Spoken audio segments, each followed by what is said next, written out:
Imagine this: a heartbroken single dad cradling his newborn son at a lonely bus stop, spots an elderly couple sobbing in despair, abandoned by their own child. What he does next will restore your faith in humanity. Why does her father see an abandoned elderly couple at a bus stop? What he does is moving. Marcus Thompson adjusted little Ethan in his arms while waiting for the bus that would take him back home. The 3-month-old baby slept peacefully, unaware of the cold wind cutting through the deserted road on the outskirts of Richmond. It was another difficult day in his new routine as a single father, trying to balance work at the accounting office with caring for his son. That's when he heard the heart-wrenching sobs. He turned and saw an elderly couple embracing on the bus stop bench, crying as if the world had collapsed on them. The woman, with graying hair and about 65 years old, had a face red from tears. The man beside her, slightly older, tried to comfort her, but was visibly shaken too. Marcus hesitated for a moment. Since losing Emily during childbirth 3 months ago, he had avoided unnecessary contact with other people. The pain was still very present, and caring for Ethan alone already demanded all his emotional energy. But something about that scene touched him deeply. "Excuse me, is everything okay?" he asked, approaching slowly. The woman lifted her face and looked at him with tear-filled eyes. "Oh, my dear, sorry to bother you. It's just. She couldn't finish the sentence, starting to cry again. The man cleared his throat and tried to speak more firmly, though his voice trembled. "Our son brought us here, said he'd come back for us in an hour. That was 6 hours ago. But hold on, this is just the beginning of a tale that will twist your heart and show the true power of kindness. Keep watching to see how one act of compassion changes lives forever." Marcus felt his stomach tighten. He looked around at the empty road with only a few cars passing occasionally. The bus stop was in a remote area between 2 towns, far from any stores or homes. 6 hours? And have you tried calling him? "Our phone doesn't work anymore, dear, and we don't have his number memorized," the woman explained, composing herself a bit. "I'm Mrs. Dorothy, and this is my husband, Mr. Harold. Marcus," he introduced himself. "And this is Ethan." Dorothy looked at the baby with tenderness, even in her distress. "What a beautiful baby. Are you married, Marcus?" The question hit Marcus like a stab. He swallowed hard before answering. "I'm a widower. I take care of him alone." "Oh my God, what a difficult situation for such a young man," Dorothy sighed. "And here we are complaining." "No, please don't say that. You have every right to be worried." Marcus looked at the sky that was beginning to darken. The last bus to the city had passed 2 hours ago. "Look, I can give you a ride. My car is right over there." Harold and Dorothy exchanged glances. "We don't want to be a bother, son," said Harold. "You already have your own worries." "It's no bother at all. Where do you need to go?" "Our son lives in the Acacia Gardens neighborhood in Fredericksburg," Dorothy replied. "He moved us there today." Marcus knew the area.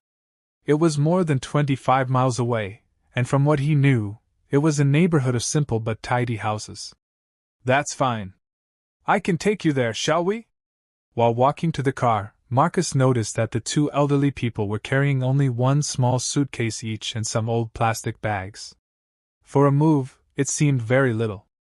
"Is this all the luggage you have?" he asked while securing Ethan in the car seat. Dorothy lowered her head. "Brian said the new house already had everything, that we should only bring the basics." Something about that situation didn't make sense to Marcus, but he chose not to press further. He put the suitcases in the trunk and set off toward Fredericksburg. "Has it been long since you've seen Brian?" asked Marcus, trying to make conversation during the trip. "About 2 months," Harold replied, looking out the window. "He's been very busy with his business." "What kind of work does he do?"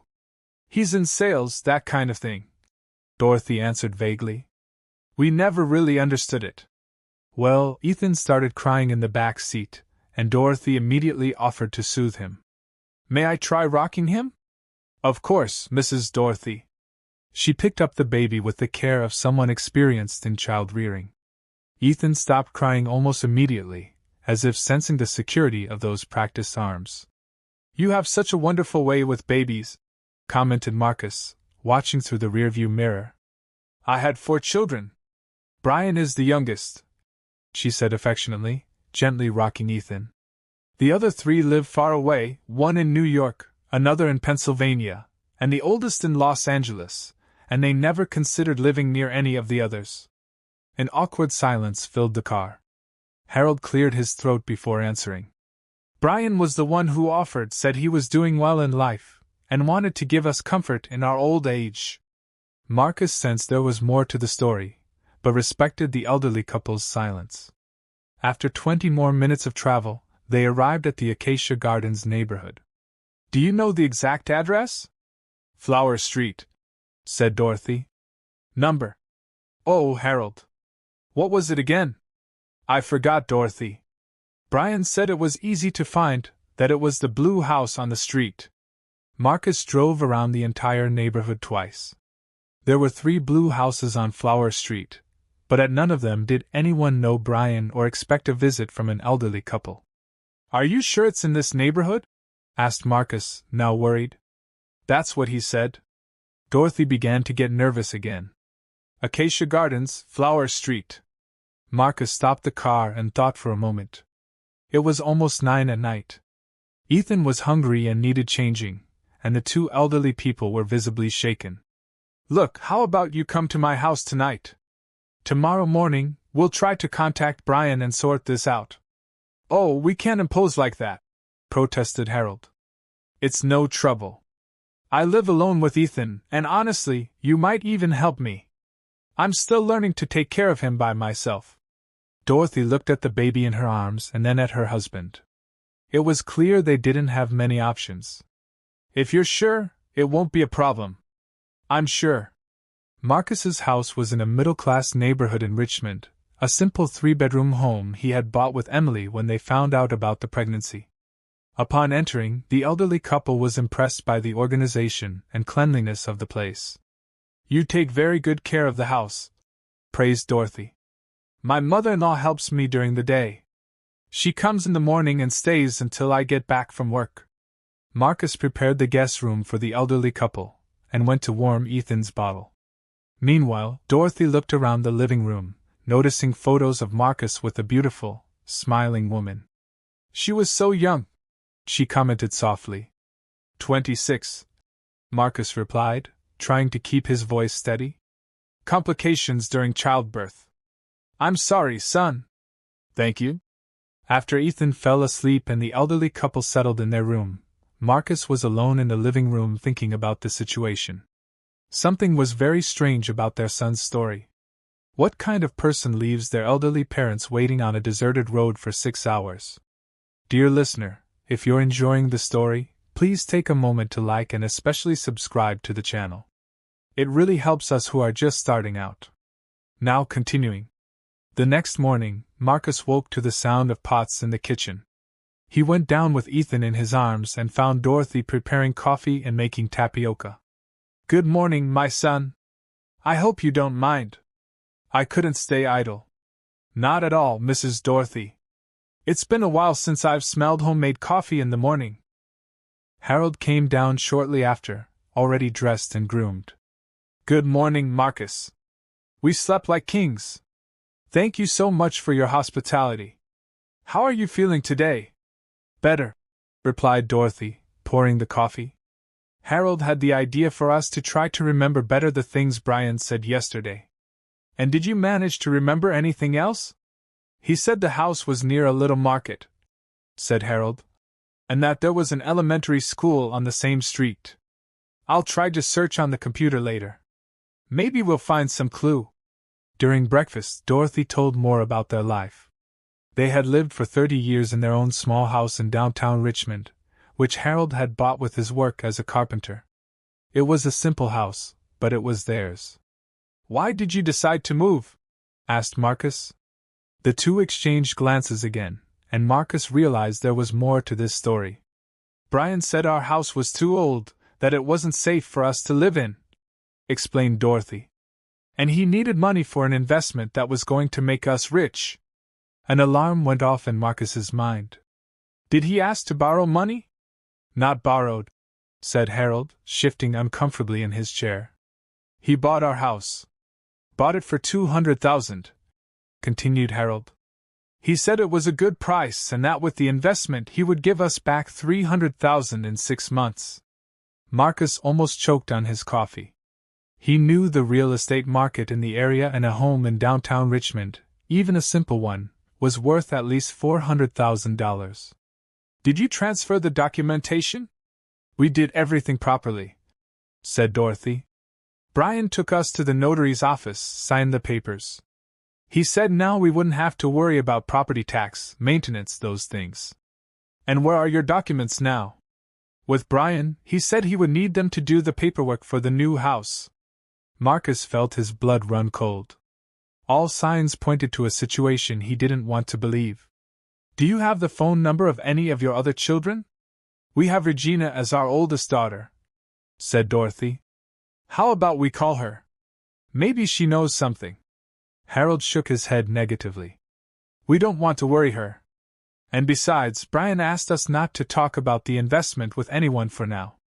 The doorbell rang, interrupting the conversation. Marcus went to answer and found Sharon, his mother-in-law, standing at the door with a surprised expression at seeing activity in the house. Good morning, Marcus. Do you have visitors?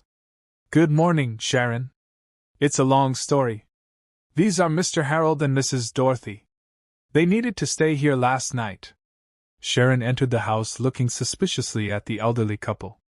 Nice to meet you, Marcus. Can I speak with you for a minute? They went to the porch and Sharon didn't waste time. What does this mean, Marcus? You brought 2 strangers into your house with Ethan here. They were abandoned on the road, Sharon. Their son disappeared and left them in a terrible situation. And you thought the problem was yours, Marcus. You have a small child to take care of. You can't just pick up people off the street. That's not how it happened. Yes, it is. And now? Are they going to live here? For how long? Marcus took a deep breath. Sharon had always been a practical person, but since Emily's loss, she had become even more protective of Ethan and more critical of his decisions. It's temporary, just until we sort out their situation. Marcus, I help you with Ethan because that's what my daughter wanted. But if you're going to turn this house into a shelter, I can't keep coming here. It's not a suitable environment for a child. Sharon, please. It's either this or me. Decide.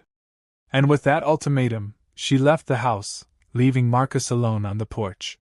When he returned to the kitchen, he realized from the elderly couple's faces that they had heard the conversation. Son, we're leaving, said Harold, rising from the table. No, you're not. You still have nowhere to go.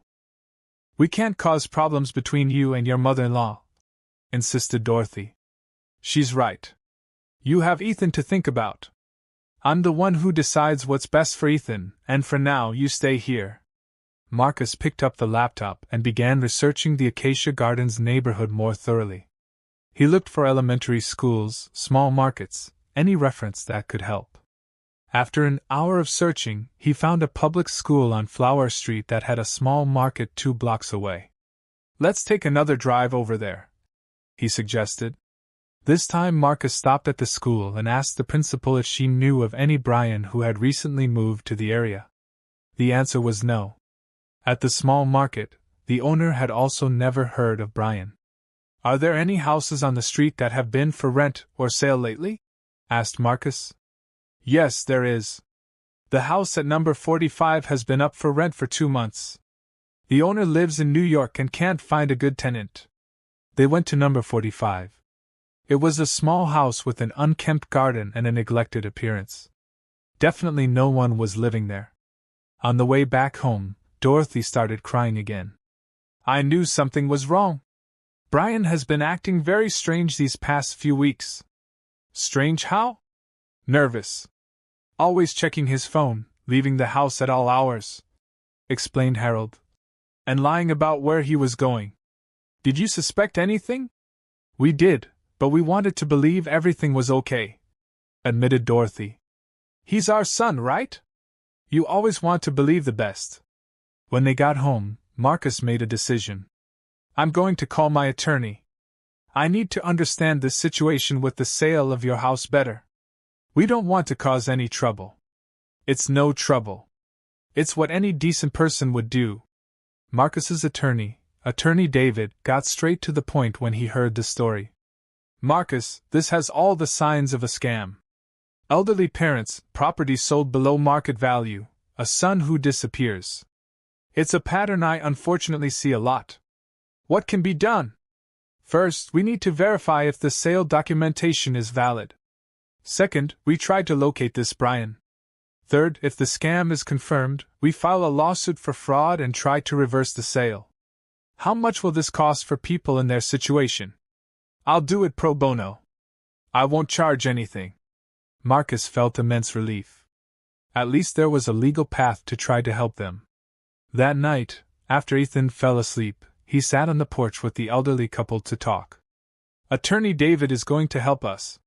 He thinks there's a way to reverse this situation. Marcus, son, you're doing far more than any stranger should do for us, said Dorothy. You're not strangers to me. Not after today. Why are you helping us so much? Asked Harold. Marcus was silent for a moment, thinking of the answer. When my wife passed away, I felt abandoned by the whole world. People offered help, but after a few weeks, everyone went back to their normal lives. Only Ethan and I were left. He paused to breathe before continuing. You were also abandoned by your own son, and I know how much it hurts to feel like you have no one in the world. If I can keep you from feeling that, I will. Dorothy held Marcus' hand. You're an angel, my son. I'm no angel at all. I'm just someone who understands the pain. The next day, Attorney David called with alarming news. He had investigated the house's history at the county clerk's office and discovered that the sale had been recorded for only $150,000, not $200, as Brian had told his parents. Besides, Marcus, I checked with the Internal Revenue Service system. Brian Thompson Williams hasn't filed any taxes in the last 2 years. There's no record of legal professional activity. What does that mean? That the money from the house was probably used to pay off his debts. And from the history I found, he has pulled similar scams on other people. Marcus felt a deep anger growing in his chest. How could someone do this to their own parents? What now? Now I file a lawsuit alleging elder coercion and fraudulent sale, but it will take time, Marcus. Legal proceedings in the United States aren't quick. When Marcus shared the news with the elderly couple, Harold broke down. All his dreams of a peaceful retirement had been destroyed by his own son. 30 years of work gone to waste, he murmured. How could I have been so foolish to trust? You weren't foolish, Mr. Harold. You were a father, and fathers trust their children. But what are we going to do now? We have nothing left. No house, no money, no documents. Marcus was about to respond when the phone rang. It was Sharon. Marcus, I've decided. If these elderly people stay in your house, I'm not coming back. That's my final word. Sharon, for God's sake, no. Marcus, you chose strangers over your own family. Now live with the consequences. And she hung up. Marcus looked at the elderly couple who had overheard the conversation. Well, now we've caused the fight between you, said Dorothy, starting to cry. We have to leave. You're not going anywhere. Sharon is the one being irrational. But what about Ethan? Who will take care of him while you work? This question hit Marcus like a punch in the stomach. He really hadn't thought about the logistics of the situation. He couldn't miss work, couldn't take Ethan to the office, and now he no longer had Sharon to help. We'll figure it out, he said, though he didn't know how. That night, as Ethan cried and Marcus tried to calm him, Dorothy knocked on the bedroom door. Can I help? Mrs. Dorothy, you need to rest. Nothing. Let me take care of him. And so, naturally, Dorothy took over caring for Ethan through the night. She had the right touch, the necessary experience, the patience that Marcus sometimes felt he lacked. The next morning, when Marcus woke up rested for the first time in months, he found Dorothy in the kitchen with Ethan in her arms, calm and smiling. "How did you get him to stop crying?" "Colic, my dear. Just the right little massage on his tummy and a few drops of chamomile." Marcus realized at that moment that maybe the situation could work out better than he had imagined. Dorothy knew how to care for babies much better than Sharon, who had always been more rigid and impatient with Ethan. "Mrs. Dorothy, how about we make a deal?" "What kind of deal?" "You take care of Ethan during the day and I take care of you at night and on weekends until we resolve your housing situation." "Marcus, we can't accept charity." "It's not charity. It's an exchange. You're helping me as much as I'm helping you." Harold, who had overheard the conversation from the living room, approached. "Marcus, are you sure about this? Taking care of old folks isn't easy." "You're not old, Mr. Harold. You're experienced, and I need that experience." And so began a routine that none of the three had planned, but which brought a strange sense of family to that house that had been living in silence and sadness for months. Marcus went to work in the morning. Knowing Ethan was in good hands, Dorothy found a new purpose in life, caring for the baby, who reminded her of her own children when they were small. Harold little by little began to get involved in household tasks, fixing small problems that Marcus didn't have the time or skill to handle. 2 weeks later, Attorney David called with an update. "Marcus, we found Brian." "Where is he?" "Arrested in Durham. He was detained trying to pull the same scam on another elderly couple." Marcus felt a mix of relief and anger. At least now they would know the whole truth. "And the house?" "We are still investigating. But it seems he really sold it for $150,000 and spent it all. The buyer will have to return the property, but it will take time." "How long?" "Months, maybe years. Legal proceedings are like that." When Marcus shared the news with the elderly couple, their reactions were quite different. Dorothy cried with relief to know her son was alive, even if in prison. Harold felt a deep anger for having been betrayed in such a calculated way. "He planned all of this," said Harold, his voice trembling with emotion. "It wasn't an impulse. It was premeditated. What matters is that now we know the truth." Marcus tried to console him. "The truth is that my own son robbed me. What kind of father was I to raise a person like that?" That question echoed in Marcus' mind for days. He even questioned himself about what kind of father he would be to Ethan. Would he be able to raise an honest son? How to prevent Ethan from turning into someone like Brian? In the meantime, the household routine was running surprisingly well. Ethan was calmer and more cheerful than ever. Dorothy had become the grandmother he never had on his mother's side. Harold little by little became a father figure to Marcus, offering advice on life, work, and raising children. "You know what hurts me the most, Marcus," Harold said one night while they were having coffee on the porch. "It's that I always thought I was doing everything right as a father. And you were, Mr. Harold. How could it be right if I raised a son who steals from his own parents? You raised 4 children. 3 are honest people from what Mrs. Dorothy told me. 1 turned out wrong. That's not your fault. How can you be so sure?" Marcus thought about the question for a moment. "Because I see how you both are. Good people don't raise bad children. Sometimes children choose bad paths despite their upbringing. Not because of it." Dear listener, if you're enjoying the story, please take a moment to like and especially subscribe to the channel. It really helps us who are just starting out. Now continuing. A month later, another problem arose. Marcus received an unexpected visit from the Council on Aging. A neighbor had reported that he was keeping 2 elderly people at home in inadequate conditions. The social worker, Miss Catherine, arrived at the house with an extensive questionnaire and a suspicious attitude. "Mr. Marcus, I need to assess the living conditions of Mr. Harold and Mrs. Dorothy. They are here of their own free will," explained Marcus. "Even so, I need to verify. Do you have any training or experience in geriatric care?" "No." "But do you work outside all day?" "Yes, but Mrs. Dorothy takes care of my son and at night I take care of them." "And if there's a medical emergency during the day?" Marcus realized he was being led into a trap. All the questions were aimed at proving he wasn't capable of properly caring for the elderly. Miss Catherine, may I ask who made the report? That's confidential. But I need to make it clear that if I find evidence of neglect, I will have to remove the elderly from here and refer them to a suitable institution. An institution? A nursing home?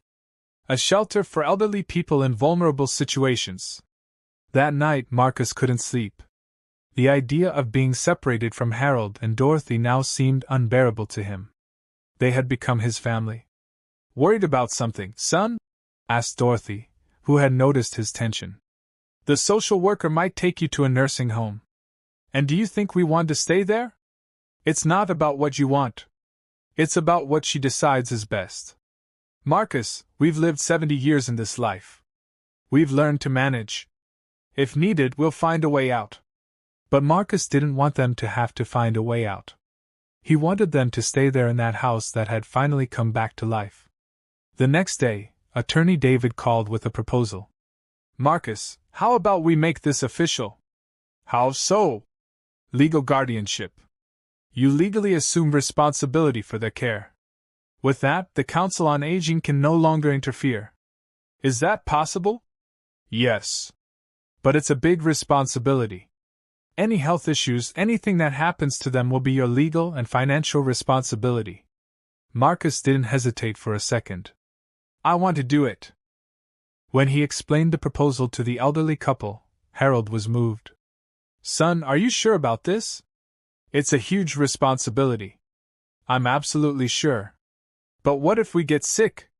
If we need expensive medication, hospitalization? Then we'll worry about it when it happens. Dorothy hugged Marcus with tears in her eyes. You're the son I wish I'd had. And you're the parents I wish Ethan had. The legal guardianship process took 2 weeks to be approved. During this time, the social worker made 2 more visits, always trying to find some problem. But the house was organized. The elderly were well cared for and visibly happy. I must admit I'm surprised, said Miss Catherine on the last visit. I rarely see elderly people in situations of family abandonment adapting so well to a new environment. It's because this isn't a new environment, explained Dorothy. It's our home. After the social worker left, Marcus received a phone call that changed everything again. It was Patricia, the eldest daughter of Harold and Dorothy, calling from New York. Hello, is this Marcus? Speaking. I found out through the lawyer what happened to my parents. I want to come there and get them. Marcus felt his heart race. Get them? Of course, I can't let strangers take care of my parents. I've already arranged a place for them at a nursing home here in New York. But they don't want to go to a nursing home. What they want doesn't matter. They were tricked by Brian. They're no longer capable of making decisions on their own. With all due respect, Patricia, but they are capable, and they're doing very well here. Listen carefully, Marcus. I don't know what interest you have in my parents, but they're coming with me on Saturday. And she hung up. Marcus told the elderly couple about the conversation, and they became desperate. She can't force us to go, can she? Asked Dorothy. No, if you don't want to, but she's your daughter. She has the legal right to have a say about what's best. We know what's best for us, said Harold. Patricia has always been controlling, wants to decide everyone's life. How do you want to handle this? We want to stay here, said Dorothy without hesitation. Here we have purpose. We take care of Ethan, help you feel useful in a nursing home. We'll just waste away until... She didn't finish the sentence, but everyone understood. Then we'll fight for you to stay. On Saturday morning, Patricia arrived in a luxury car accompanied by her husband, a severe-looking man wearing a suit. She was a 50-year-old woman, well-dressed with the look of someone who was used to getting her way. Dad, Mom, pack your things. We're leaving, she said, not even bothering to greet Marcus. Patricia, we want to talk to you, said Dorothy. There's nothing to talk about. You were tricked by Brian. Now you're going to a safe place where you'll be well taken care of. We're already being well taken care of here, protested Harold. By a stranger. Dad, have you lost your minds? Marcus tried to approach to properly introduce himself, but Patricia's husband intercepted him. Are you Marcus? I am Richard, Patricia's husband. I need to speak with you in private. They went out to the porch while Patricia continued trying to convince her parents in the living room. Listen, Marcus, I don't know what game you're playing, but it's not going to work. I'm not playing any game. No? A young guy alone suddenly decides to take care of two elderly people with no relation to him. Do you think we're idiots? I think you're being suspicious. And we have every reason to be. How many cases do we see of people taking advantage of vulnerable seniors? I'm not taking advantage of anyone. Prove it. How? By showing their bank account activity since they've been here. How much are you charging to care for them?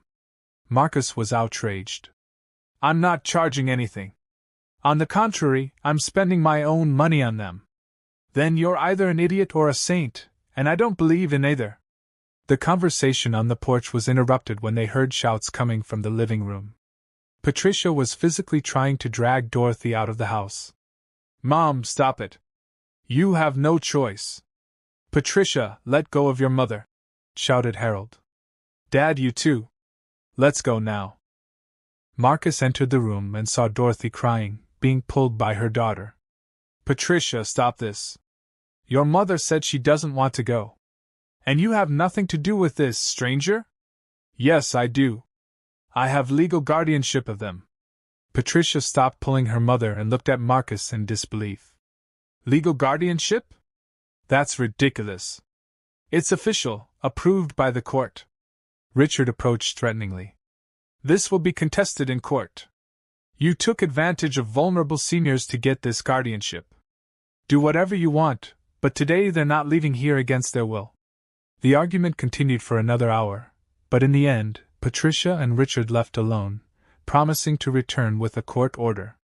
After they left, Dorothy collapsed on the sofa, trembling. I've never seen Patricia like that, she murmured. So violent. What was she like as a child? Asked Marcus. She always wanted to boss everyone around, replied Harold. Thought she knew everything, that everyone else was foolish. And you never questioned that. She was smart, got good grades, did well in life, explained Dorothy. We thought it was just a strong personality. Strong personality is different from disrespect, said Marcus. That night, while Ethan slept peacefully and the seniors finally rested after the day's stress, Marcus kept thinking about the situation. For the first time since he had found Harold and Dorothy, he wondered if he was doing the right thing. What if Patricia was right? What if he really wasn't capable of properly caring for two seniors? What if something serious happened to them under his responsibility? But then he remembered how Dorothy sang to Ethan every morning. How Harold had fixed the kitchen sink leak that he didn't even know where to begin repairing. How the house had become a home again, and not just a place where he and Ethan were surviving. On Monday, Attorney David called early. Marcus, Patricia filed a motion to challenge the guardianship. She claims you're incapable of caring for the seniors because you're too young and inexperienced. And can she succeed? She can, especially if she can prove negligence or that the environment is unsuitable. What do I need to do? Document everything. Proof of medical appointments, proper nutrition, medications on schedule, a safe environment, and if possible, get testimonies that the seniors are happy and well cared for here. Marcus spent the day organizing all the documentation. He scheduled medical appointments for both of them, made a list of all the expenses he had incurred for them, photographed the house to prove the living conditions. But the most difficult task was talking to Harold and Dorothy about the real possibility of having to leave. If the judge decides that you have to go with Patricia, I won't be able to stop it, he explained. We understand, son, said Dorothy. You've already done more than anyone would do. That's not it. It's that I don't want you to leave. You've become the son of our hearts, replied Harold. But we can't be selfish. You have your whole life ahead of you. You have Ethan to raise. You can't be tied down with two old people forever. Who said you're a burden? You help me more than I help you. How so? Since you arrived here, I've learned how to be a father. I've learned that family isn't just about blood. I've learned that caring for others is what gives life meaning. Marcus paused before continuing. When Emily died, I thought I'd never be happy again. That I'd spend the rest of my life just surviving, taking care of Ethan out of obligation. You showed me it's possible to be happy again in a different way. Dorothy was crying when he finished speaking. Marcus, my dear, you don't know how much good you've done for us, too. We felt like a burden to the world after what Brian did. Here we discovered we can still be useful, that we can still love and be loved. So why don't we fight to stay together? How? By showing the judge that this is the best place for you, that you're happy here, that you're well cared for, that you chose to stay. And so began a campaign to prove that the situation was beneficial for everyone involved. Marcus asked neighbors for statements about how the elderly were visibly doing well. He obtained medical certificates, proving their health had even improved since they arrived at the house. He documented the daily routine, showing how each had their role and responsibility. Attorney David was impressed with the organization of the documentation. Marcus, this is more complete than what many specialized institutions present. You have a real chance of winning this dispute. And if I lose? If you lose, at least you'll know you did everything within your power. The hearing was scheduled for the following week. Patricia showed up with 2 lawyers and a psychologist specialized in elderly care. She was clearly determined to take her parents away. Marcus arrived at the court with Harold, Dorothy, Attorney David, and a folder full of documents. He had also asked Mrs. Margaret, the retired neighbor who had become friends with the elderly, to appear as a witness. The judge, Judge Robert Anderson, was a middle-aged man with a severe appearance, but attentive eyes. So, let's understand this situation. Mr. Marcus, you took custody of 2 elderly people with no relation to you. Can you explain your motivation? Marcus told the whole story from the meeting at the bus stop to the present moment. The judge listened attentively, taking some notes. And Mrs. Patricia, what is your objection to the current arrangement? Your Honor, my parents were victims of a scam perpetrated by my brother. They are emotionally vulnerable and not capable of making decisions about their own lives. Are you aware of the conditions in which they're currently living? Not personally, but I hired a psychologist to evaluate the situation. The psychologist stood up and presented a report based solely on information provided by Patricia. She hadn't visited the house nor spoken with the elderly. Your Honor, elderly people who have suffered family abandonment develop Stockholm Syndrome with those who take them in. They may believe they're happy, but in reality, they're just too grateful to admit problems. Attorney David stood up to contest.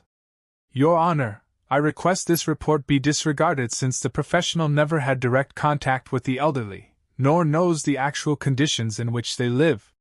The judge agreed. Indeed, a report without direct contact with those involved cannot be considered valid. I'll now hear from the interested parties themselves. Harold was the first to speak. Your Honor, I'm 72 years old. I worked my whole life, raised 4 children. I've always been responsible for my decisions. Just because I was deceived by one of my children, doesn't mean I lost the ability to decide what's best for me. And what do you consider best? To stay where I'm happy, where I feel useful, where I can help raise Ethan, who's like a grandson to me. Patricia wants to put me in a retirement home where I'll just wait to die. Patricia, can you explain why you consider the retirement home a better option? Because there he'll have specialized medical care, age-appropriate activities, people in the same age group. Dad, what do you think about that? I don't think it's living, Your Honor. It's just surviving. Then it was Dorothy's turn. Your Honor, I raised 4 children. I know how to take care of a child. Marcus gave me the chance to feel important again. I take care of Ethan. I take care of the house. I have a purpose in life. If Patricia takes me from here, it's like I'd be dying while still alive. Are you sure you're not feeling obligated to stay out of gratitude? I'm absolutely certain. If it were just gratitude, I would have agreed to leave with Patricia when she came to get me. But it's not gratitude, it's family love. The judge then called Marcus. Mr. Marcus, you're 28 years old, have a young son, work outside the home all day. Don't you think you've taken on too much responsibility? No, Your Honor. I have help when I need it. Mrs. Dorothy takes care of Ethan during the day better than any nanny I could hire. Mr. Harold helps me with home maintenance and gives me advice on raising Ethan. It's a fair exchange. And if they get sick? Then I'll take care of them like any child would care for their parents. But they're not your parents. Yes, they are, Your Honor.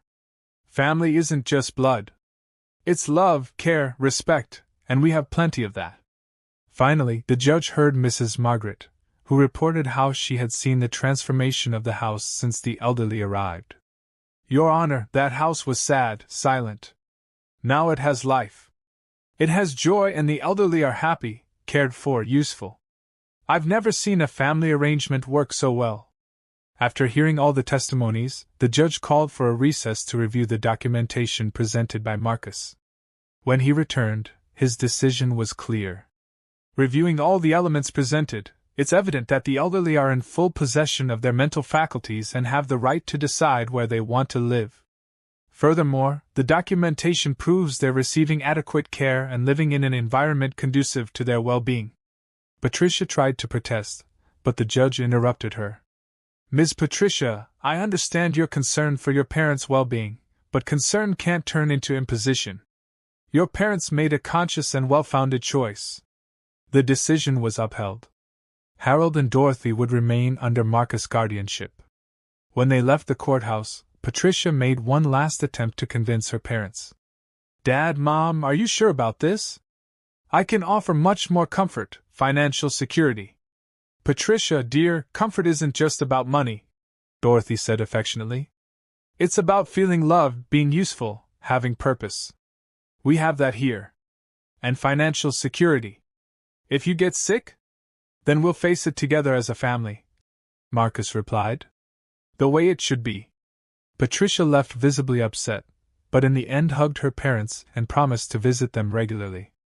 3 months later, a new twist changed everything again. Marcus received a job offer from a larger company with a much better salary, but in another city. It's a once-in-a-lifetime opportunity, he told the elderly. But it would mean leaving Richmond.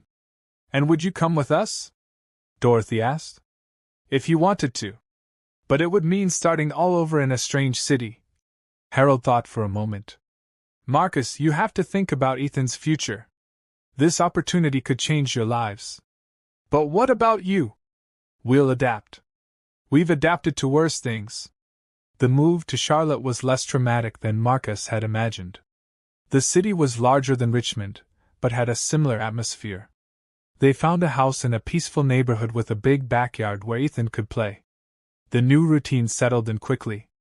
Marcus earned nearly double what he made before, which allowed him to provide more comfort for everyone. He signed up for a family health plan that included the elderly, bringing more peace of mind for medical situations. Dorothy made friends with the neighbors and soon became integrated into the local community. Harold found a woodworking shop in the neighborhood where he could go to chat and sometimes help with small tasks, feeling productive again. But the biggest change came when Ethan started to crawl and later speak his first words. His first words weren't Daddy, they were Grandma and Grandpa, referring to Dorothy and Harold. I wasn't sad, Marcus said that night. On the contrary, I'm glad he has grandparents who love him. Marcus, are you sure you're not bothered by this? Asked Dorothy. Mrs. Dorothy, Ethan having grandparents who love him is the best thing that could have happened to him. Many children grow up without that kind of role model. And what about you? Have you thought about starting a new family, getting married again? The question took Marcus by surprise. He hadn't thought about it since Emily's death. I don't know. I never stopped to think about it. You're young, handsome, have good character. Any woman would be happy to marry you. And you too? How would you feel if I brought a woman home? If she were a good person and treated Ethan well, we'd be happy, Harold replied. You deserve to be happy, Marcus. A few months later, Marcus met Jennifer, a nurse at the hospital where he had taken Harold for a routine checkup. She was friendly to everyone, including the elderly, and showed genuine interest in the family's story. The first dates were cautious. Marcus was rusty when it came to relationships, and Jennifer was intrigued by the unconventional family arrangement. "So, you created a family with two elderly people you found abandoned?" she asked during their third date. "More or less, we kind of raised each other." "And how does that work with privacy, intimacy?" Marcus understood what she was asking. "The house is big. Everyone has their own space, and they're very respectful. That's not what worries me. It's whether I'll be able to fit into an already formed family. Jennifer, I don't want you to fit into anything. I want to get to know you. See if we get along. If it works out, we'll create our own space within the family." The relationship evolved slowly but steadily. Jennifer started visiting the house on weekends, then gradually became part of the family routine. Dorothy liked her immediately. "She's a good girl, Marcus. She treats Ethan well, is respectful to us, has a good profession, and what else? She makes you smile? It's been a long time since I've seen you smile like that." Harold also approved of Jennifer, but for different reasons. "She doesn't pity us," he observed. "Many people feel sorry for old folks, treat us like we're incapable. Jennifer treats us like normal people." Marcus and Jennifer's relationship grew naturally. She didn't try to change the family dynamics, just became part of them. She started staying over on weekends, then began spending a few days during the week. Ethan accepted her easily, perhaps because he was already used to having multiple caregivers in his life. For him, Jennifer was just one more person who loved him in his big, happy family. Dear listener, if you're enjoying the story, please take a moment to like and especially subscribe to the channel. It really helps us who are just starting out. Now, continuing. 2 years after moving to Charlotte, Marcus asked Jennifer to marry him. The proposal happened at home with Ethan in his arms and the elderly present because to him family meant including everyone in important moments. Jennifer accepted, but with one condition. "I accept, but I want Mr. Harold to walk me down the aisle, and I want Mrs. Dorothy to be my matron of honor." It was the first time Marcus saw Harold cry with emotion. "It would be an honor, my dear." The wedding was small, at a local church, with only the most important people present. Patricia came from New York with her family, finally understanding and accepting the family dynamic that had formed. Harold and Dorothy's other children also came to finally meet the man who had saved their parents and become part of the family. "Marcus, thank you," said Linda, the daughter who lived in Pennsylvania. "When we found out what Brian had done, we were desperate thinking about what to do with our parents. We never imagined the solution would be so perfect. They saved me as much as I saved them," Marcus replied. After the wedding, Jennifer officially moved into the house. The adjustment was surprisingly smooth. Perhaps because everyone already considered themselves family long ago. The only significant change was that Jennifer gradually took over some of the elderly's medical care since she had professional knowledge in the area. This brought even more security for health situations. "It's good to have a nurse in the family," Harold joked. "Now we can grow old without fear." Life went on peacefully for 2 more years. Ethan grew up happy and healthy, surrounded by love and attention. Jennifer and Marcus were building a solid marriage based on companionship and mutual respect. Harold and Dorothy were aging with dignity, feeling useful and loved. But life, as always, had new surprises in store. The first came when Jennifer discovered she was pregnant. The news was celebrated by everyone, especially by Dorothy, who was already excited about the prospect of having another baby to care for. 2 grandchildren, she repeated, moved. "I never thought I'd have 2 grandchildren at my age." Ethan, now 4 years old, was thrilled with the idea of having a little brother or sister. "Grandma Dorothy, will you take care of the baby too?" "Of course, my dear. I'll take care of both of you." The pregnancy went smoothly, with Jennifer continuing to work until the 7th month. Harold and Dorothy took turns caring for Ethan and maintaining the house, allowing Jennifer to rest properly. Marcus was nervous about the approaching delivery, remembering the tragedy that had happened with Emily. But Jennifer was a healthcare professional, knew all the warning signs, and had strict medical follow-up. "Everything will be fine, son," Dorothy reassured him. "This time you're not alone. We're here to help with everything." Olivia was born on a March morning, healthy and crying. Marcus cried with relief and joy when he saw his daughter for the first time and Jennifer in perfect health. When they brought Olivia home, Ethan was enchanted with his little sister. Harold and Dorothy, now 75 years old, were rejuvenated by the presence of the new baby. "Now we truly have a complete family," Jennifer said, watching Ethan teach Olivia her first nursery rhymes while Harold told stories and Dorothy prepared baby food. But the new family's joy was interrupted by devastating news. During a routine checkup, they discovered Harold had serious heart problems. The doctor was direct. He would need delicate surgery, and even then, the chances of success weren't guaranteed. "Doctor, what's the real chance of it working?" asked Marcus. 60%. "But without the surgery, he won't last more than 6 months." The family fell silent while processing the information. Surprisingly, Harold was the first to speak. 60% is better than 0. "Let's do the surgery." "Dad, are you sure?" asked Dorothy, holding his hand. "Dorothy, my dear, we've already lived more than most people. If it works, great. If it doesn't, at least we tried. And we're here to support you in any decision," added Jennifer. The surgery was scheduled for the following week. During the waiting days, the house was in suspense. Ethan, even though he was a child, sensed something was wrong with Grandpa Harold. "Daddy, is Grandpa going to be okay?" he asked the night before the surgery. Marcus didn't know how to answer a 4-year-old about the possibility of loss. "Grandpa is going to the hospital to try to get better. The doctors will do everything they can to help him. And if he doesn't get better? If he doesn't get better, we'll keep loving him and taking care of Grandma Dorothy as a family." On the day of the surgery, the whole family went to the hospital. Jennifer managed to get time off from work. Marcus missed work, and even Patricia came from New York to be present. "Regardless of our past differences, he's my father," she said to Marcus. "Thank you for taking such good care of him all these years." The surgery lasted 6 hours.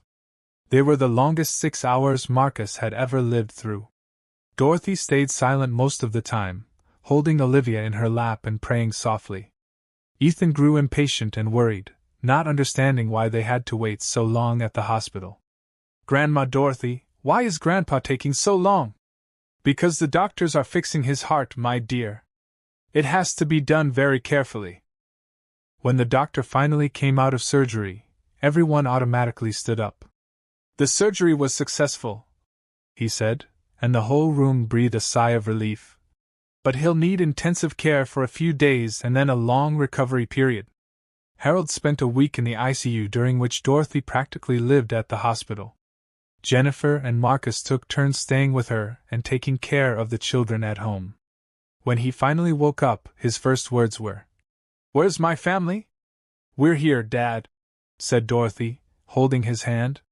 "Ethan, Olivia, Marcus, Jennifer, are they all okay?" "Everyone's fine, waiting for you to come home." The recovery was slow. Harold returned home after 2 weeks, but needed constant care. Jennifer, with her nursing experience, took on most of the medical care. "Now it's our turn to take care of you," she said to Harold. "You took care of us for years. Now we're returning the favor." During the months of recovery, the family dynamics changed temporarily. Harold, who had always been active and independent, had to accept being cared for. It was a difficult period for his pride, but enlightening about the love surrounding him. "Marcus, I never properly thanked you for what you did for us," he said one afternoon while Marcus was helping him with physical therapy exercises. "Mr. Harold, there's no need to thank me. That's what family is for." "Yeah, but I want you to know, you gave me back my dignity when I thought I had lost everything. You gave me a reason to live when I wanted to give up. You also gave me a reason to live. You taught me that family is much more than blood. And now we keep being family no matter what challenges come our way." Gradually, Harold regained his strength. After 6 months, he could move around on his own and participate in household activities, though with less energy than before. At least now I know my heart will hold up to see the grandchildren grow up, he joked. It was around this time that Marcus received another job offer, this time for a manager position at a multinational company, but it would require some international travel. It's an amazing opportunity, said Jennifer. But how will things work out here? If I accept, I'll have to travel at least once a month, staying away for a week each time. What about us? Asked Ethan, who at 5 years old now understood adult conversations better. You'll stay here with Mommy Jennifer and your grandparents. Daddy will work far away sometimes, but he'll always come back. Dorothy, who was listening to the conversation, spoke up. Marcus, son, you can't let an opportunity like this pass because of us. It's not because of you. It's that I don't want to be away from the family. But it's for the family that you should accept. Think about Ethan and Olivia's future. What if something happens while I'm traveling? Then Jennifer handles it, replied Harold. And if it's something she can't handle, she calls you and you come back. Is it that simple? It's that simple when you have a family that really works. Marcus accepted the offer. The first trips were difficult, mainly due to the anxiety of being away. But gradually he realized that the family functioned well even in his absence. Jennifer naturally took charge of the household during his travels. Harold and Dorothy, despite their age-related limitations, continued to contribute however they could. Ethan proved to be more responsible, helping to take care of Olivia. How was everything while I was away? Asked Marcus upon returning from his first trip. Smooth, replied Jennifer. Of course, we miss you, but we managed fine. Ethan didn't cause any trouble. On the contrary, he became a little protector for Olivia, and he helped Grandma Dorothy with everything she needed. And Mr. Harold, he's getting better every day. Just yesterday, he climbed onto the roof to check a loose shingle. Climbed onto the roof? I scolded him. But the rascal said he wouldn't stand by watching the house fall apart. Marcus laughed. It was good to know that Harold was regaining his usual personality. In the following months, the travel routine settled in naturally. Marcus traveled once a month, stayed away for 5 to 7 days, and returned home eager to reunite with his family. The children got used to the dynamic.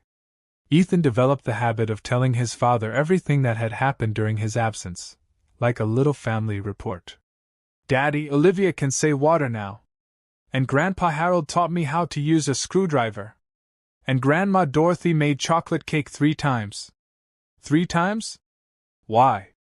Because Olivia would cry, then Grandma would make cake, and she'd stop crying. Olivia, now a year and a half old, had become the center of attention in the house. Harold and Dorothy took turns caring for her, and Ethan had taken on the role of protective older brother.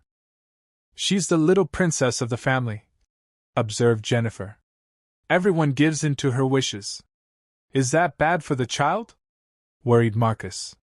No, she's being loved, not spoiled. It's different. One night, while Marcus was working on his laptop after everyone had gone to sleep, Dorothy came down to get a glass of water and sat down to talk with him. Marcus, can I ask you something? Of course, Mrs. Dorothy. Are you happy? The question took him by surprise. Of course, I'm happy. Why do you ask? It's just that sometimes I think you're so young. You could have a simpler life. Just you, Jennifer, and the children. You don't need to carry 2 old people along. Marcus stopped typing and looked at her. Mrs. Dorothy, do you really think I see you as a burden? That's not it. Yes, it is. You're thinking that you're getting in the way of my life. It's not that you're in the way. It's that it complicates things, right? Having to worry about 2 more people, medical expenses, special care. Marcus closed the laptop and gave his full attention to the conversation. Mrs. Dorothy, do you remember how I was when I found you on that road? I remember. Lost, sad, taking care of Ethan alone. I was surviving, not living. I had no purpose beyond keeping Ethan alive and healthy. It was an empty life. And now? Now I have a complete family. I have people who care about me, who share joys and worries. I have grandparents for my children. I have your experience to guide me. I have purpose. But what if we get sick? If we become too much work? Then we'll take care of you. Of course, just like you took care of us when we needed it. Dorothy fell silent for a moment. Aren't you afraid of being alone again? I am, but I can't live in fear of the future. I have to enjoy the present we have. And if one day we need to go to the hospital, a nursing home? If the time came and it was really necessary, we'd make that decision together as a family. But as long as you're doing well here you'll stay. Dorothy stood up and kissed Marcus's forehead. Thank you, my son. Why? For letting me be a grandmother to your children. For giving me a family in my old age. For proving that there are still good people in the world.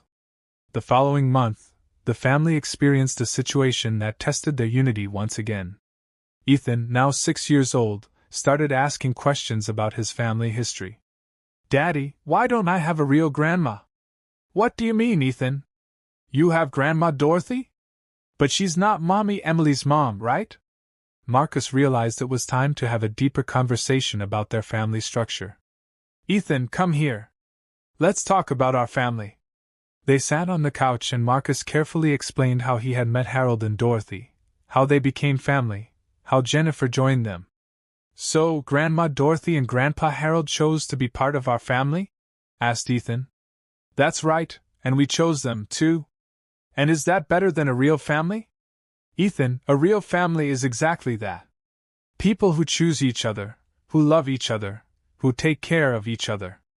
It doesn't matter if they were born from the same womb or not. And did Olivia choose us, too?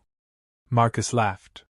Olivia is still too little to choose, but when she grows up, she'll understand she has a family that loves her very much.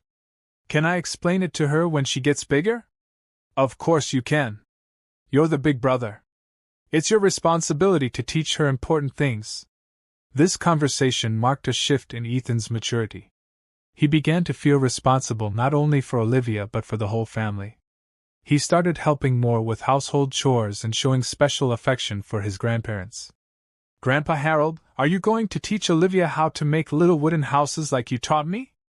Of course, champ. When she gets bigger, I'll teach her. And if you get too old and can't, then you teach her. I already taught you, right? That's true. I'll be her grandpa when you can't anymore. Harold was moved by the responsibility Ethan was taking on so naturally. Life continued peacefully for 2 more years. Marcus thrived in his new job, managing to save enough money to renovate the house and make it more accessible for the elderly, who were now 77. Jennifer stopped working outside the home to dedicate herself fully to the family, especially since Olivia, now 3 years old, was at a stage that required more attention. Ethan at 8 years old was a happy and responsible child who perfectly understood his place in the family and helped with everything he could. But the period of tranquility was interrupted when Dorothy started showing signs of forgetfulness. At first it was small things, where she had put her glasses, whether she had taken her medicine, a neighbor's name. It's normal for her age, said Jennifer. We'll keep an eye on it, but it's not a cause for alarm yet. Marcus was worried but trusted his wife's professional assessment. However, the forgetfulness became more frequent and more significant. Marcus, Dorothy forgot how to make coffee today, Harold reported one morning. What do you mean she forgot? She stood still in the kitchen, staring at the water filter as if she had never seen such a thing in her life. Jennifer conducted a more thorough assessment and concluded that it was necessary to consult a specialist. It might just be age-related stress, but it's better to investigate, she said. The neurologist was straightforward. Dorothy was in the early stages of Alzheimer's disease. The news hit the family like a bombshell. Doctor, how much time do we have? Asked Marcus. It's impossible to say. It could progress slowly over years or rapidly within months. Every case is unique. And what can we do? Medication to slow the progression, cognitive stimulation, lots of affection and patience. On the way back home, Harold was devastated. She's going to forget everything, Marcus. The grandchildren, me, all of you. Mr. Harold, we don't know how it will be. The doctor said every case is different. But she will need special care. You'll have to put me in a nursing home along with her. Who said we're putting you in a nursing home? Marcus, you have young children, work lives. You can't become nurses for sick old people. Marcus stopped the car and looked at Harold. Mr. Harold, how many times do I have to repeat this? You are our family. Family doesn't abandon family. But, no buts. We're going to take care of Mrs. Dorothy here at home with all the love and affection she deserves. And if she becomes aggressive, if she doesn't recognize me anymore, then we'll face that when it happens together. At home, they gathered the whole family to explain the situation. Ethan, now 8 years old, was scared. Is Grandma Dorothy going to forget me? Maybe, Ethan, Jennifer replied honestly. But that doesn't mean she'll stop loving you. Love stays in the heart even when memory doesn't work right. And me? Can I do something to help? Yes, you can. Keep being affectionate. Be patient when she gets confused. Help when needed. And Olivia. Olivia is still too little to understand. We'll explain it to her as needed. In the following months, the family reorganized to deal with the new reality. Jennifer reduced her work trips to spend more time at home. Marcus arranged to work from home a few days a week. Ethan developed incredible patience with his grandmother, always willing to repeat information as many times as necessary. Grandma, I'm Ethan, your grandson. This is my room. Remember Ethan? Of course. My beautiful grandson. Sorry, my dear. Sometimes I get confused. It's okay, Grandma. We all get confused sometimes. Harold was the one who suffered the most from the situation. Watching his companion of 50 years gradually lose her memory was one of the toughest challenges he had ever faced. Some days she doesn't recognize me, Marcus, he confessed one night. Yesterday she asked me who I was. And what did you say? I told her I was her husband, that I had loved her for 50 years. And she got confused, said she didn't remember getting married. After an hour, she remembered again, hugged me, and cried apologizing. The progression of the disease was faster than they expected. Within 6 months, Dorothy already needed help with basic activities like bathing and getting dressed. Jennifer took on most of this care, but the whole family participated in the routine. Ethan learned to be patient when his grandmother repeated the same question multiple times. Olivia, even though she was little, seemed to understand that she needed to be calmer around Grandma. Mommy, why does Grandma cry sometimes? Asked Olivia. Because she gets confused and is afraid of getting lost, my love. And can we help? We can by being affectionate, giving kisses, singing the songs she likes. The disease brought very difficult moments, but it also revealed the strength of family unity. In times of crisis, everyone mobilized to provide support. One early morning, Dorothy woke up confused and left the house looking for her own mother, who had passed away 20 years earlier. Marcus and Harold found her 2 blocks away crying in the street. My mother is gone, she said when they approached her. Have you seen my mother? Marcus looked at Harold, who was heartbroken. Mrs. Dorothy, your mother asked us to take you back home. She said she would meet you there. Are you sure? I'm sure. Shall we go? And they managed to persuade her to return home without any trauma. How did you know what to say? Asked Harold. It's no use trying to convince her of reality when she's confused. It's better to enter her world and bring her back slowly. These episodes became more frequent, requiring constant vigilance. The family installed special locks on the doors and an alarm system for emergencies. But not everything was difficult. Dorothy still had moments of clarity when she recognized the whole family and showed gratitude for the care. Marcus, my son, thank you for not abandoning me, she said one clear morning. I would never abandon you, Mrs. Dorothy. I know I'm a handful, that sometimes I don't recognize you, but deep in my heart I know you love me. And we will always love you. Illness doesn't change that. 1 year after the diagnosis, Dorothy had to be hospitalized due to pneumonia. The entire family took turns at the hospital, always keeping someone by her side. She might not come back home again, right? Ethan said to Marcus one night at the hospital. It's possible, Ethan. Sometimes people get very sick and can't come back anymore. And if she doesn't come back, will it be my fault for not taking good care of her? Marcus hugged his son tightly. Ethan, listen carefully to what Dad is going to tell you. If anything happens to Grandma, it will never ever be your fault or anyone else's in our family. You all took care of her with so much love. But I could have been more patient. Son, you were the most affectionate grandson any grandma could want. Grandma Dorothy's illness is no one's fault. It's just a bad thing that happens sometimes. Dorothy recovered from pneumonia and returned home, but more weakened. Now she needed almost constant care. Jennifer took a leave from work to dedicate herself fully to her. Marcus hired a caregiver to help during the day. The household routine completely revolved around Dorothy's needs. Are you sure you want to continue like this? Attorney David asked during a visit. There are specialized institutions that can provide proper care. David, as long as it's possible to care for her at home, we will care for her, Jennifer replied. It's a very noble decision, but also very draining. We know, but it's our choice. Harold, now 79, was also suffering from the strain of the situation. Seeing his wife gradually deteriorating was affecting his own health. Marcus, I don't know if I can take much more, he confessed one night. What do you mean? Seeing her like this, lost, not recognizing me, it's like I'm losing her a little bit every day. Mr. Harold, maybe it would be good for you to talk to a psychologist. Psychologist? Someone who understands what you're going through, who can help you deal with this situation. Do you think so? I do. And there's nothing wrong with that. Taking care of those we love when they're sick is one of the hardest things in life. Marcus found a psychologist specialized in families dealing with dementia.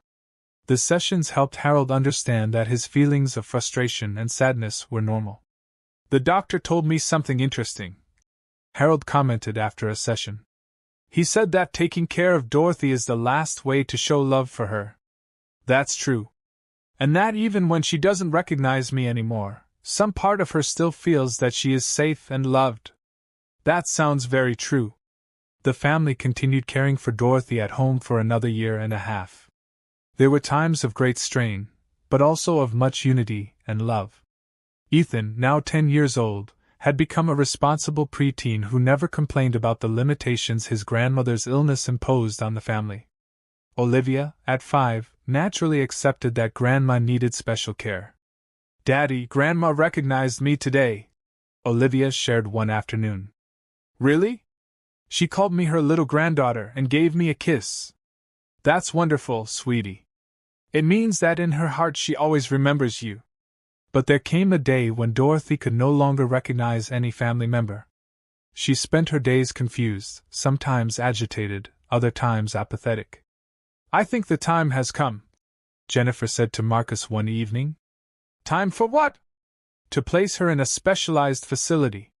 We've done everything we could, but now she needs care we can't provide here. Marcus knew Jennifer was right, but the decision was devastating.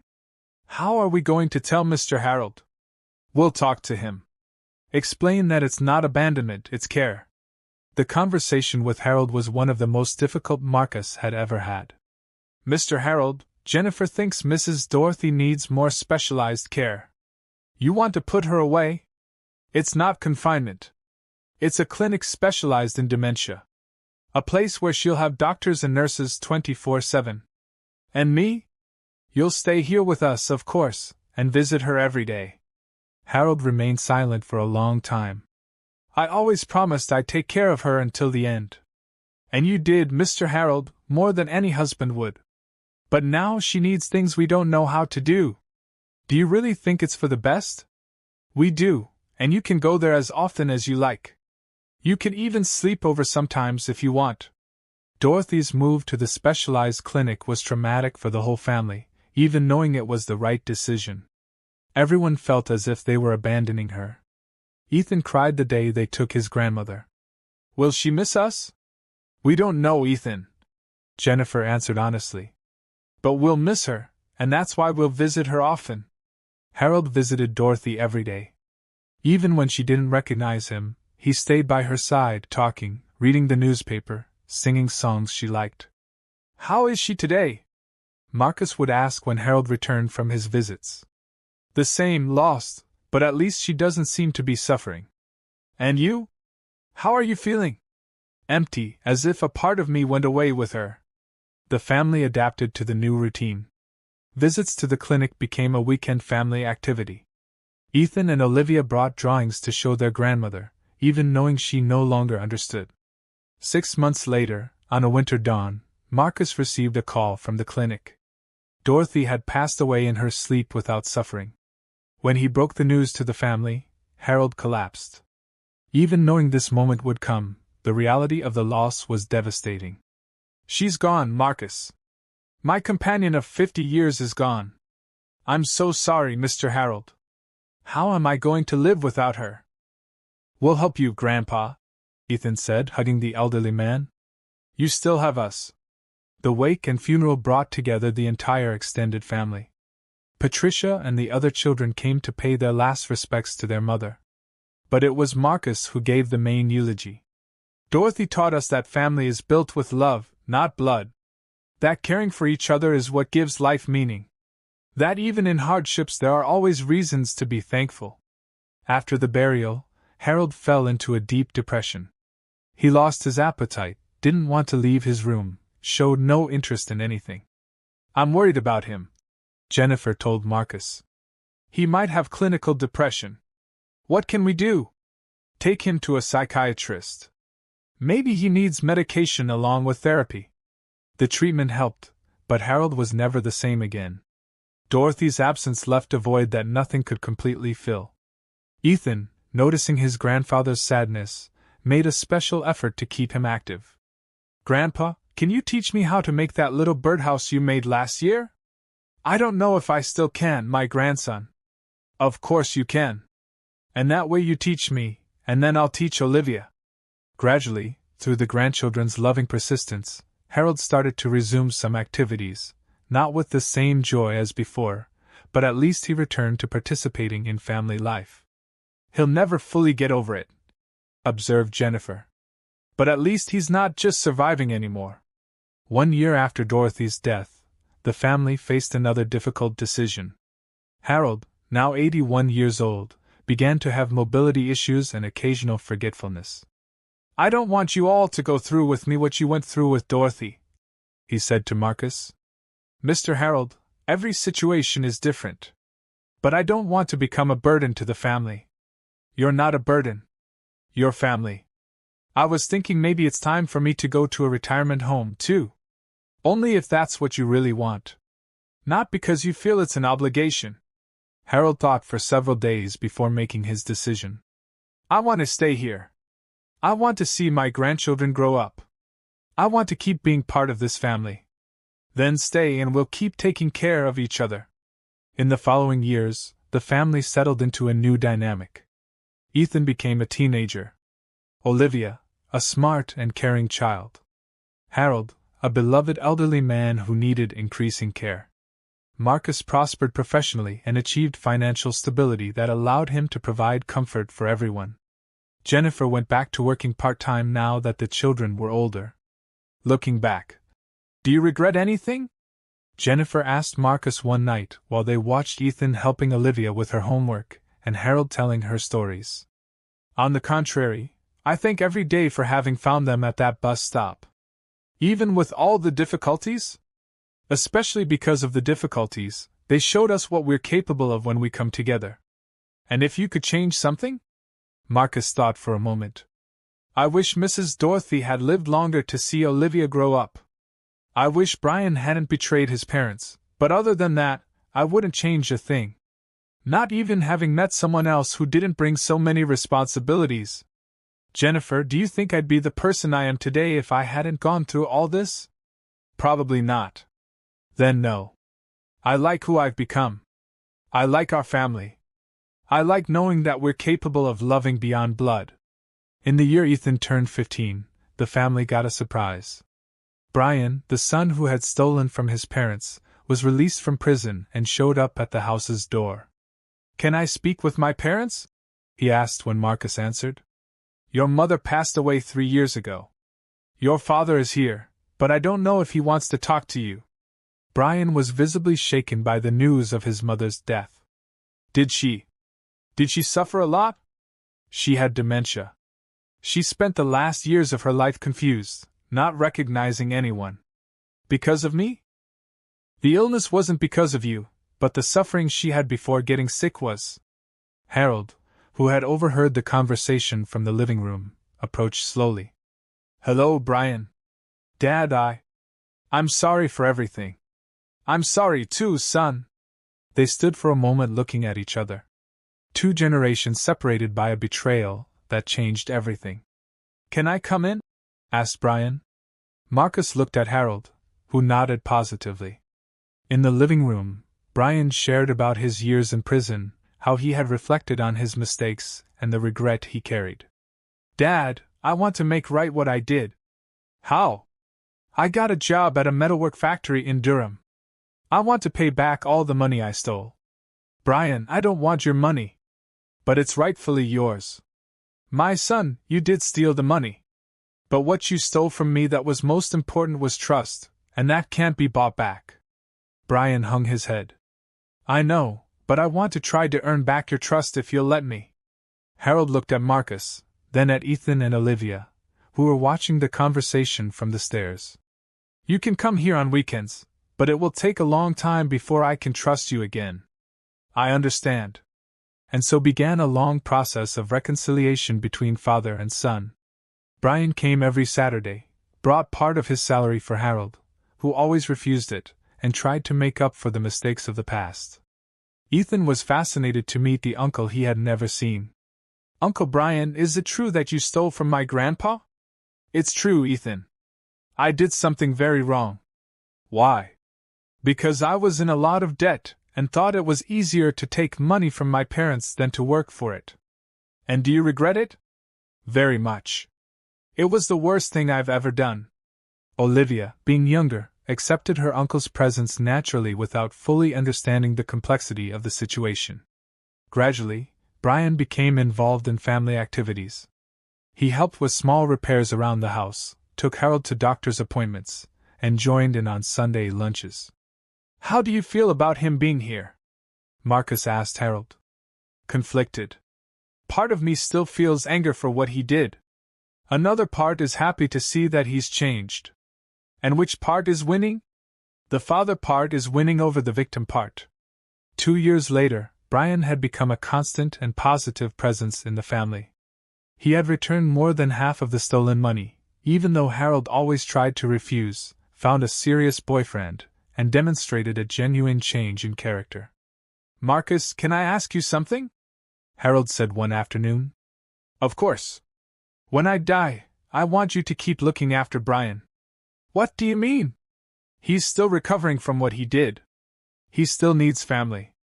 I don't want him to be alone again." "Mr. Harold, you're not going to die anytime soon." "Yes, I am. I'm 83 years old. I've lived longer than I deserved. And when the time comes, I want to know that my children will be well taken care of." "Your children?" "Ethan, Olivia, Brian, you 3 are my children." Marcus was moved by the declaration. "Of course, I'll look after Brian. As I would any brother." Harold smiled contentedly. "Thank you. Now I can die in peace." "Don't talk like that. Marcus, my son, there's nothing sad about it. I've lived much longer than I imagined when you found me on that road. I've had the chance to see my grandchildren grow up, to reconcile with Brian, to be part of a beautiful family. And you'll continue to be part of it for a long time yet. For as long as God wills, but when the time comes, I will." End of story. What an incredible story, isn't it? Tell us what you thought in the comments. Would you do the same as Marcus? Do you believe family is more than blood? Share your experiences with us and don't forget to leave your like and subscribe to the channel for more emotional stories like this one.